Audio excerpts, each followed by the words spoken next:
Oke, bisa kita mulai ya. Saya buka. Assalamualaikum warahmatullahi wabarakatuh. Alhamdulillah, hamdan wa syukranillah. La haula wa la quwata illa billah. Teman-teman semuanya, mahasiswa UNUSA yang saya banggakan.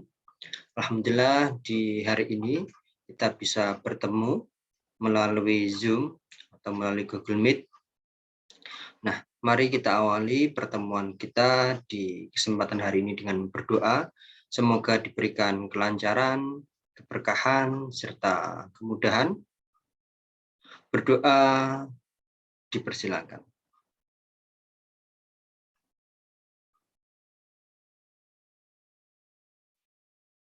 Berdoa selesai. Berikutnya, mari kita berdoa untuk orang tua kita, keluarga kita, saudara-saudara kita. Semoga sehat selalu dalam perlindungan Allah, dijauhkan dari segala macam musibah, wabah, khususnya COVID-19. Berdoa dipersilakan.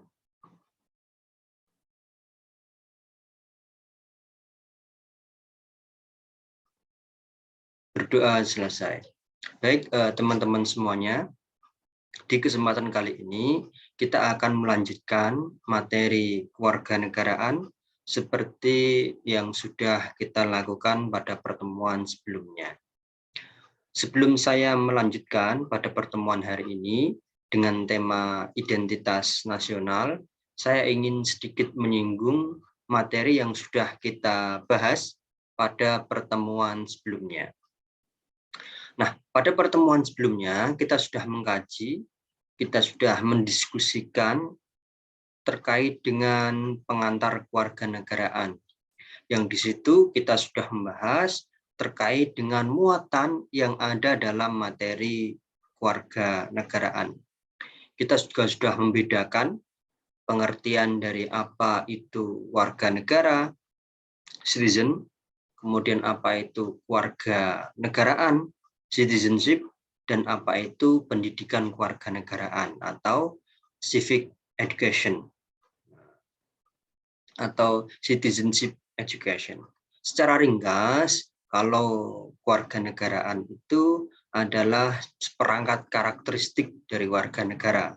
Sementara kalau warga negara disebutkan bahwa kalau ingat warga negara, maka yang harus diingat pertama kali adalah anggota dari suatu masyarakat. Sementara pendidikan kewarganegaraan dikatakan sebagaimana disebutkan pada pertemuan kemarin itu adalah bagaimana kontribusi pendidikan dalam mengembangkan karakteristik warga negara. Nah, itu materi pada pertemuan sebelumnya.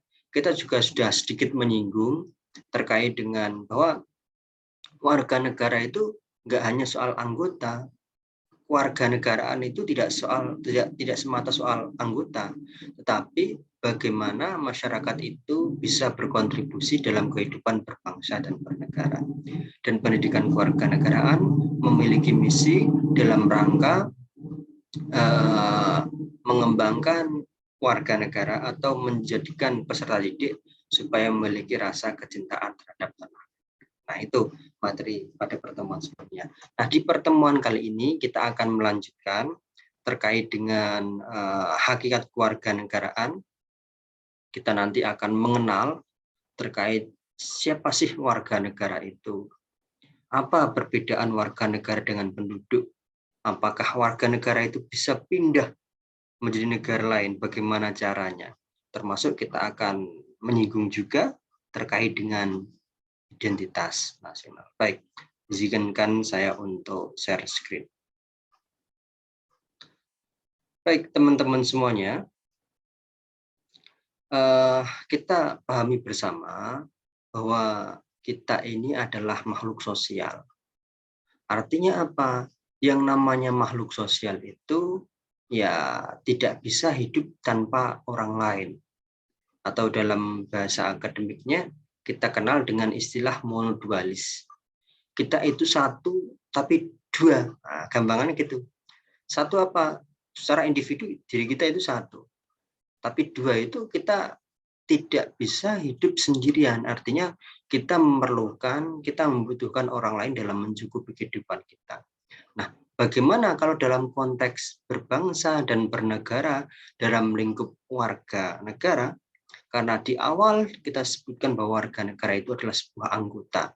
Namanya anggota itu otomatis ya tidak hanya satu orang. Kalau satu orang, siapa anggotanya, siapa ketuanya, siapa pemimpinnya, siapa yang dipimpin. Nah, kalau dalam lingkup hidup berbangsa dan bernegara dalam konteks kewarganegaraan, ada 3 ranah. Nah, ada individu, kemudian ada masyarakat, ada juga pemerintah. Individu dengan masyarakat harus saling percaya. Masyarakat dengan pemerintah harus saling percaya. Demikian juga pemerintah dan individu juga harus percaya. Di situ ada keterikatan dan keterkaitan karena memang saling membutuhkan. Pemerintah ingin menjalankan roda pemerintahannya. Saya ambil contoh misalkan pemilu. Apakah bisa pemerintah menyelenggarakan pemilu tanpa ada partisipasi dari sebuah masyarakat? Tidak mungkin. Masyarakat hidup apakah mungkin tanpa adanya struktur kepemerintahan? Maka kalau seperti itu dilakukan, maka pola kehidupan itu tidak akan stabil karena tidak ada yang mengatur, tidak ada ketentuan, tidak ada hukum. Maka yang ada nanti muncul homo homini lupus omnium omni omnes, di mana dia yang berkuasa, disitulah pemenangnya. Manusia bagai serigala bagi manusia yang lain, saling berburu. Nah, demikian juga individu dalam masyarakat juga harus saling percaya dan harus saling terikat. Karena sekali lagi, manusia adalah makhluk sosial. Dan ketika ketiga komponen itu bisa saling terintegrasi, bisa saling keterkaitan, maka akan mewujudkan yang namanya warga negara yang baik. Atau yang kemarin kita singgung dengan istilah good citizenship. Nah, tapi ternyata kemarin kita sudah nyinggung, nggak cuma good citizenship, nggak cuma smart citizenship, tapi juga smart and good citizenship. Nah, itu kerangka yang kemarin sudah kita bahas. Nah, saya tadi mengatakan apa itu warga negara. Kalau pemahaman di awal tadi kita mengatakan bahwa warga negara itu adalah anggota. Nah, sekarang kita lihat definisi warga negara berdasarkan pasal 26 Undang-Undang Dasar 1945 atau Dasar Hukum Negara kita. Di situ disebutkan bahwa yang menjadi warga negara Indonesia, WNI, itu adalah orang-orang Indonesia asli. Nah, ada istilah asli di situ saya bold warna merah. Dan nggak cuma berhenti di situ. Orang-orang bangsa lain yang disahkan oleh undang-undang sebagai warga negara. Ada 2 inti di situ. Yang pertama asli, yang kedua adalah yang disahkan oleh undang-undang. Artinya apa? Satu persatu, asli. Istilah untuk memudahkan makna asli di situ adalah warga yang memang dari awalnya orang Indonesia, lahirnya di Indonesia, bapak ibunya di Indonesia, mbah-mbahnya di Indonesia, keturunannya di Indonesia, dan lain seterusnya itu asli. Ya bisa jadi seperti halnya kita semua ini, ya, mbahnya Indonesia, orang tuanya Indonesia, tinggalnya di Indonesia dari dulunya memang seperti itu. Nah, terus bagaimana dengan inti yang kedua, Pak? Orang-orang bangsa lain yang disahkan oleh undang-undang. Kita mungkin sering mendengar ada istilah naturalisasi. Ada yang namanya Irfan Bahdim, ada yang namanya Gonzales, dan seterusnya itu. Apakah itu orang Indonesia asli?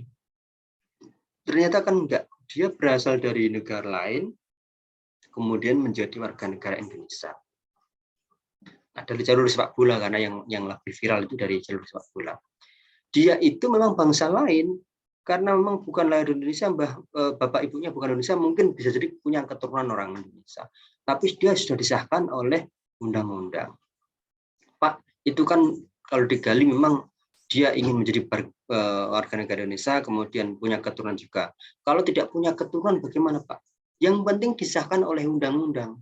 Nah, syarat ketentuannya bagaimana? Nah, itu nanti di belakang ada. Kemudian yang kedua, pasal 26 UUD 1945 ayat 2 disebutkan, penduduk ialah warga negara Indonesia dan orang asing yang bertempat tinggal di Indonesia. Nah, ada dua pengertian ini. Yang pertama adalah pengertian warga negara, yang kedua pengertian penduduk. Kalau kalian mencermati pasal 1 dan pasal 2, ayat 1 dan ayat 2 pasal 26 UUD 1945, kira-kira penduduk dengan warga negara itu dengan WNI itu sama atau tidak? Tentu berbeda. Kalau penduduk, nah, yang ayat 2, kalau penduduk itu isinya WNI dan WNA, warga negara Indonesia dan orang asing. Tetapi kalau warga negara Indonesia ya isinya asli sama yang disahkan undang-undang. Sehingga kalau kita bisa mengambil kesimpulan jumlah penduduk dengan jumlah warga negara besar mana, Pak? Ya jelas jumlah penduduk.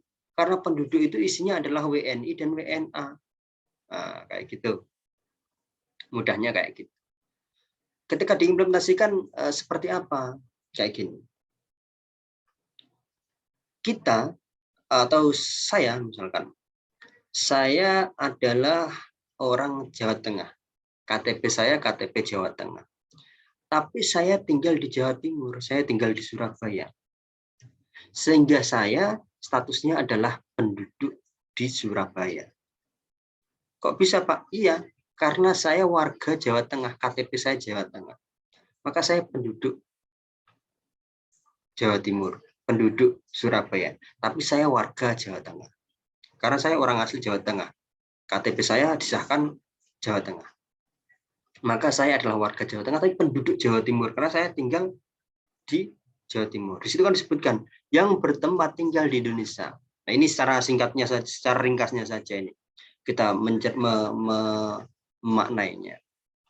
Nah, hal-hal yang berkaitan dengan penduduk diatur dalam Undang-Undang 12 tahun 2006, yaitu undang-undang terkait dengan kewarganegaraan. Di situ dijelaskan secara rinci, secara detail bagaimana menjadi warga negara Indonesia, bagaimana menjadi asas-asasnya orang asing yang ingin menjadi warga negara Indonesia, ketentuannya seperti apa itu ada semua. Dan kalau tidak salah dulu waktu di SMP atau di SMA juga sudah disinggung karena ada materi tentang itu. Oke, ini saya singgung sedikit terkait dengan ketentuan warga negara. Nah, secara ringkas dari sejak kita merdeka sampai saat ini itu kita berada pada Undang-Undang 12 tahun 2006. Itu yang saat ini.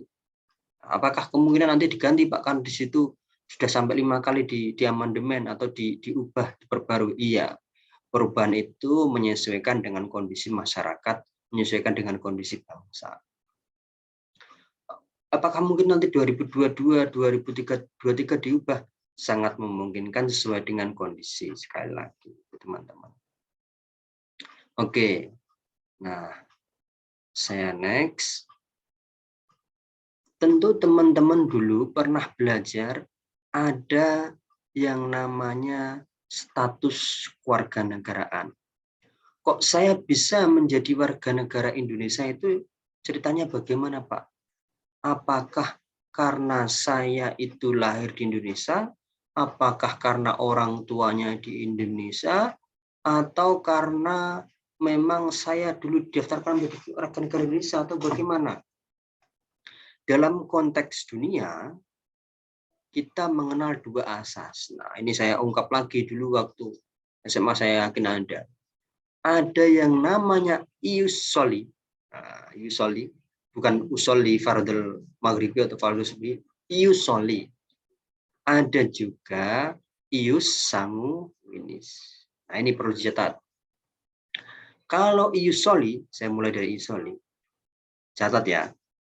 Itu penentuan kewarganegaraan seseorang berdasarkan tempat kelahiran. Ingat-ingat, kalau soli itu tempat kelahiran. Ada juga yang kedua, yaitu ius sanguinis.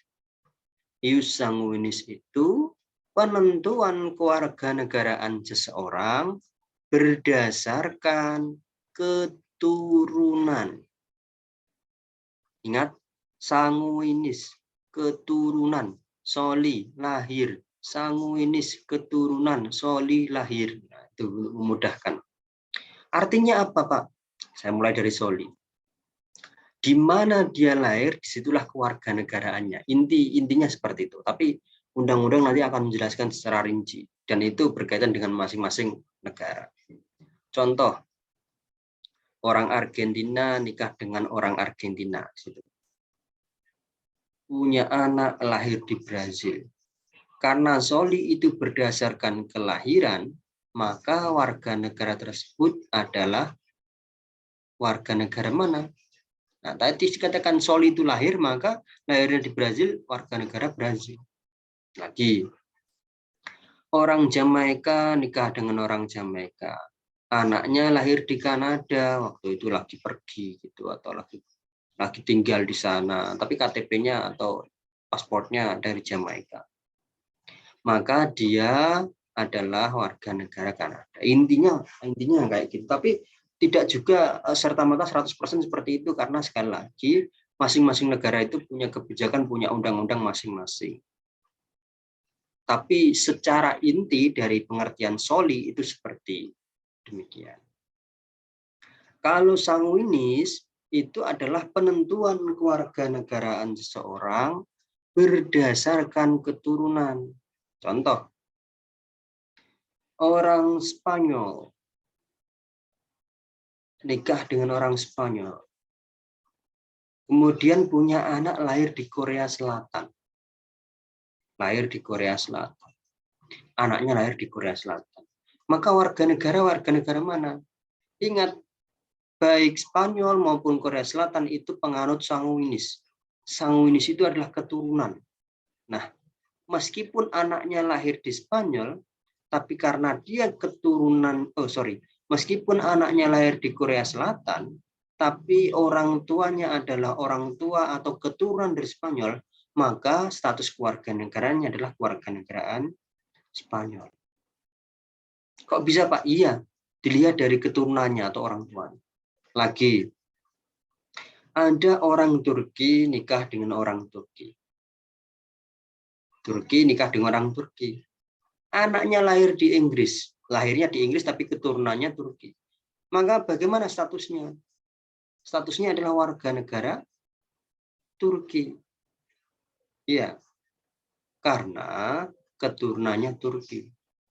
Nah, lagi, ini sekarang saya tingkatkan levelnya. Bagaimana, Pak, kalau balik? Ada orang Argentina. Orang Argentina nikah dengan orang Argentina. Punya anak, lahirnya nggak di Soli, Pak. Tapi sekarang lahirnya di Belanda. Nah, orang Argentina nikah dengan orang Argentina, lahirnya di Belanda. Kita lihat. Orang tuanya Argentina. Argentina itu penganut Soli, penganut kelahiran. Berarti menurut Argentina, oh anaknya lahir di mana? Anak lahir di Belanda. Oh berarti orang Argentina mengatakan Belanda. Sekarang kita lihat Belanda. Belanda penganut sanguinis atau keturunan. Berarti menurut Belanda itu Argentina. Belanda bilang, ya kamu Argentina, menurut saya itu keturunan. Anakmu lahir di negaraku penganut keturunan, maka ya kamu Argentina, warga negaranya anak ini. Argentina bilang, saya itu penganut Soli. Soli itu kelahiran. Anak saya itu lahir di kamu. Ya anak saya itu warga negara kamu. Wah, saling tunjuk akhirnya.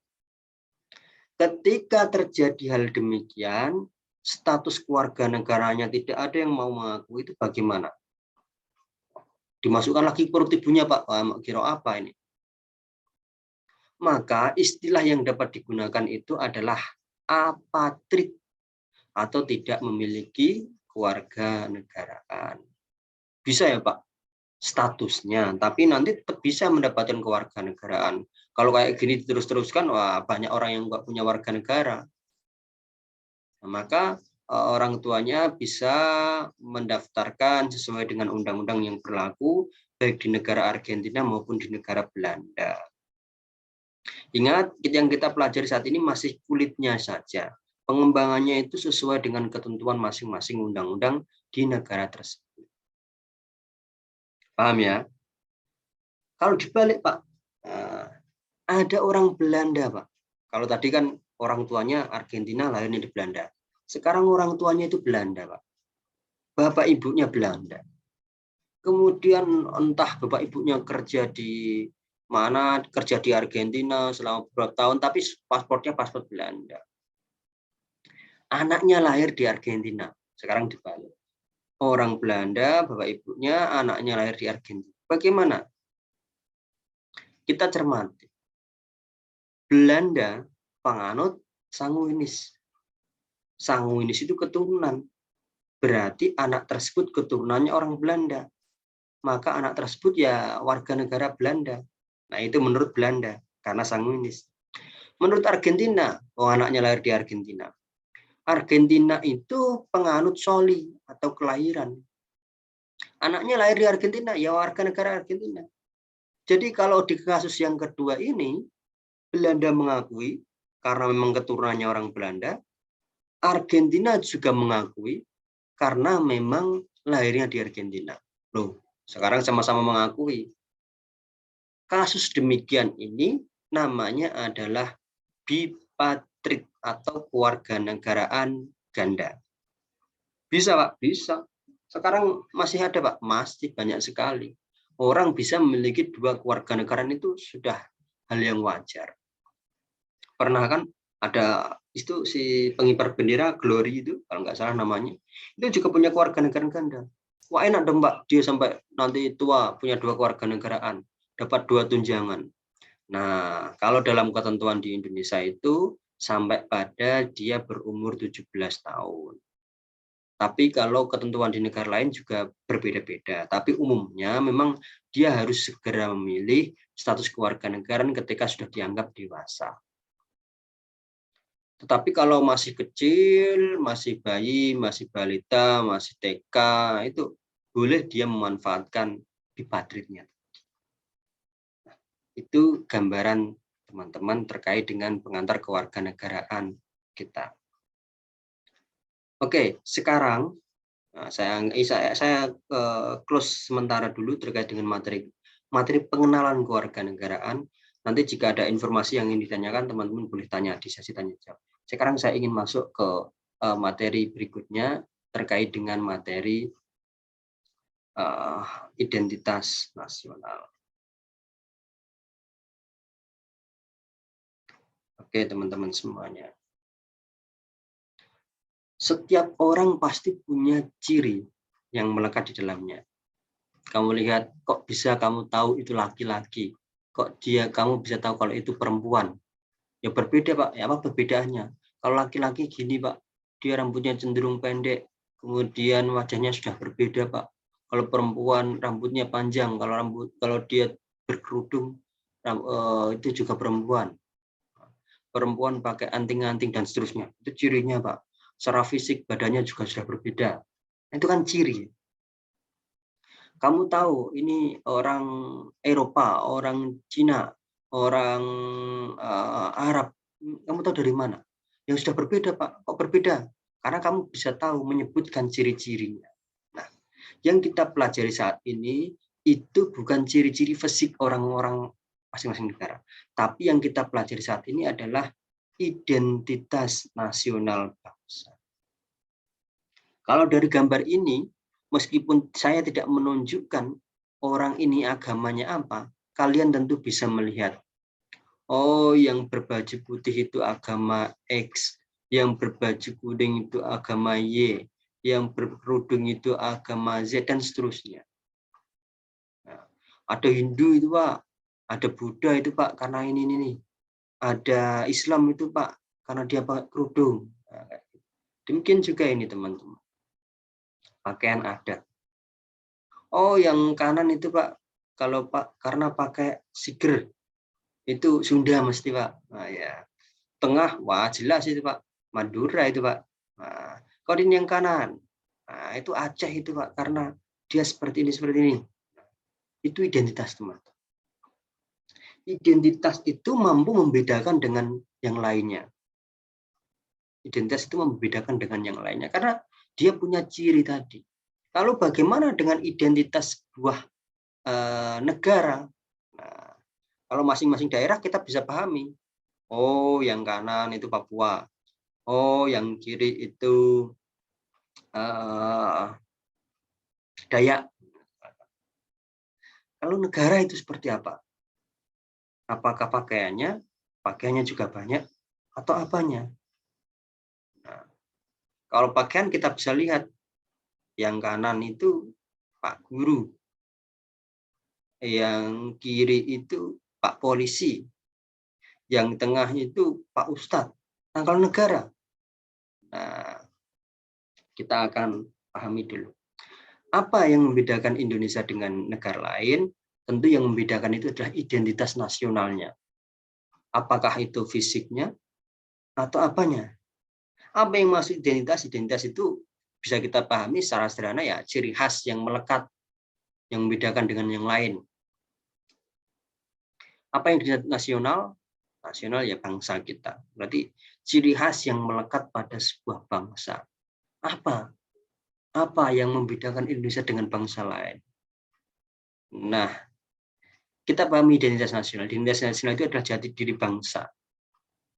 Apa yang membedakan kamu dengan adik kamu? Kamu dengan saudara sekelas kamu? Pasti setiap dia punya ciri khas, punya jati diri. Dan itu berbeda dengan orang yang lain. Kalau identitas nasional itu membedakan dengan bangsa lain, dan itu merupakan hasil kesepakatan. Disepakati, merupakan hasil proses pembinaan, dipengaruhi ideologinya, dipengaruhi oleh normanya. Oleh sebab itu negara Afrika dengan Asia pasti beda. Orang Eropa dengan orang Asia berbeda. Orang Indonesia dengan orang Inggris tentu berbeda. Gayanya orang Indonesia dengan gayanya orang Afrika itu juga berbeda. Dan identitas nasional ini menjadi faktor bentuk karakter bangsa. Kira-kira apa? Kita lihat. Ini adalah unsur pembentuknya. Bisa suku, bisa agama, bisa budaya, bisa bahasa. Tapi yang paling jelas yang membedakan Indonesia dengan bangsa lain sebagai bentuk identitas nasional itu adalah bahasa Indonesia. Apakah ada di negara lain yang punya bahasa Indonesia? Enggak. Bahasa Indonesia itu adalah identitas nasional kita. Oleh karena itu melalui Sumpah Pemuda 28 Oktober 1928 itu, pemuda sudah bersumpah bertanah air satu, berbangsa satu, dan berbahasa satu, bahasa Indonesia. Sehingga bahasa Indonesia itu hanya dimiliki oleh bangsa Indonesia. Nggak ada itu Eropa, Malaysia Melayu bisa jadi ya. Afrika, Timur Tengah nggak ada. Bendera merah putih itu adalah identitas nasional kita. Lupa, negara lain kan ada yang bendera merah putih Pak, tapi ukurannya berbeda. Coba kalau nggak percaya di browsing. Apakah benderanya kita dengan benderanya negara lain yang warnanya merah putih juga, itu ukurannya sama? Pasti berbeda. Garuda Pancasila itu identitas nasional kita. Makanya tim sepak bola ada Garuda di dadaku. Itu identitas nasional. Lagu kebangsaan Indonesia Raya, nggak ada yang sama. Bhinneka Tunggal Ika, semboyan kita, berbeda-beda tetap satu, tidak ada itu. UUD 1945, wawasan Nusantara, dan juga kebudayaan daerah. Ini adalah contoh identitas nasional negara kita. Kita harus pahami bahwa negara Indonesia memang berbineka, sehingga punya identitas. Pembentukan identitas muncul sejak 1918 melalui Kongres Kebudayaan. Perbedaan identitas dapat dimunculkan dapat menimbulkan konflik. Nah, jadi kadang itu perbedaan itu bisa menjadi masalah, teman. Beda pendukung partai politik, beda calon presiden, beda supporter sepak bola, beda aliran ini, wah bisa konflik. Makanya semboyannya adalah Bhinneka Tunggal Ika. Tapi perbedaan itu bisa menjadi sebuah keindahan.